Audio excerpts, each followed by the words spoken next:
Hello everyone, I am Priyanshi Mishra. Welcome back to my channel. पिछले video में हमने class 8 Hindi वसंत भाग 3 की पुस्तक से पहला चैप्टर ध्वनि पढ़ा था।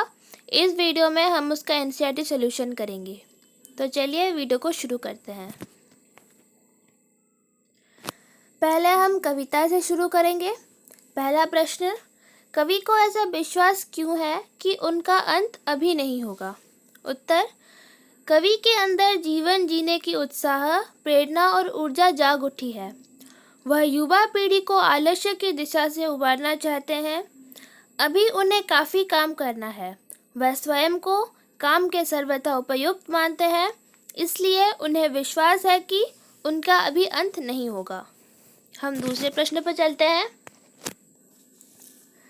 फूलों को अनंत तक विकसित करने के लिए कवि कौन कौन से प्रयास करते हैं?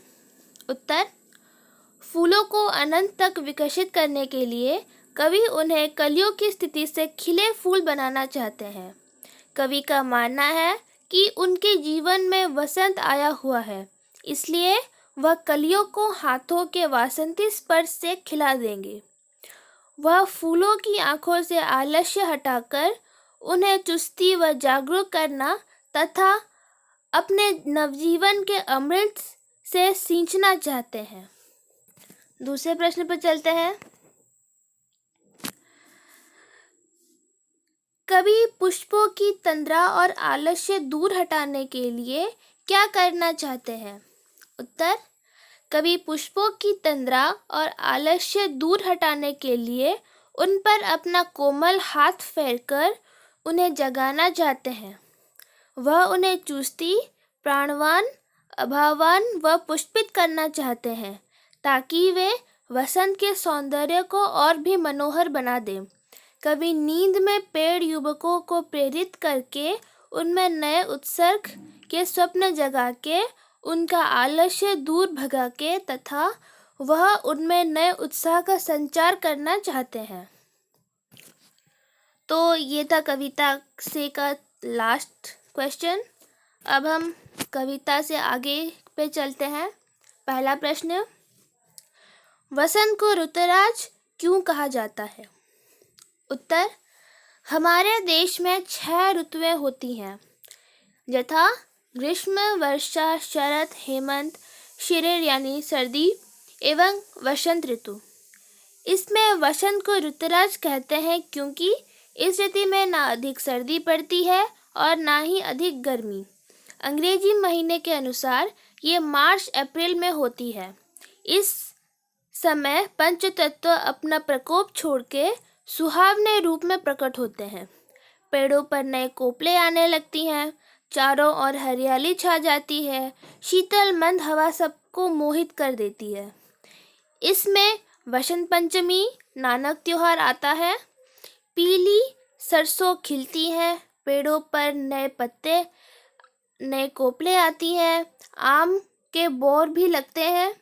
ये सभी के लिए स्वास्थ्यवर्धक भी होता है, इसलिए इसे ऋतुराज कहते हैं। अगले प्रश्न पर चलते हैं।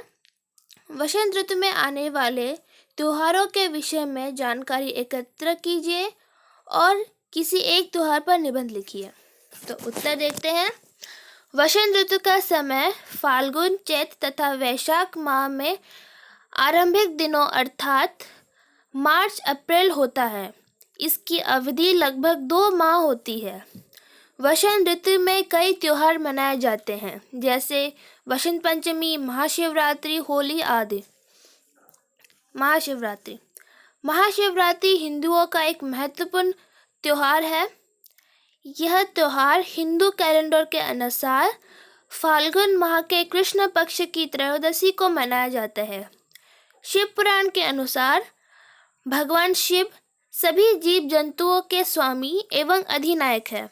यह सभी जीव जंतु, कीट पतंग भगवान शिव की इच्छा से ही सब प्रकार के कार्य तथा व्यापार करते हैं। शिव पुराण के अनुसार भगवान शिव वर्ष में 6 मास कैलाश पर्वत पर रहकर तपस्या में लीन रहते हैं। उनके साथ ही सभी कीड़े मकोड़े भी अपने बिलों में बंद हो जाते हैं। इसके बाद 6 मास तक कैलाश पर्वत से उतरकर धरती पर श्मशान घाट में निवास किया करते हैं। इनके धरती पर अवतरण प्राय फाल्गुन मास के कृष्ण पक्ष की त्रयोदशी तिथि को हुआ करता है।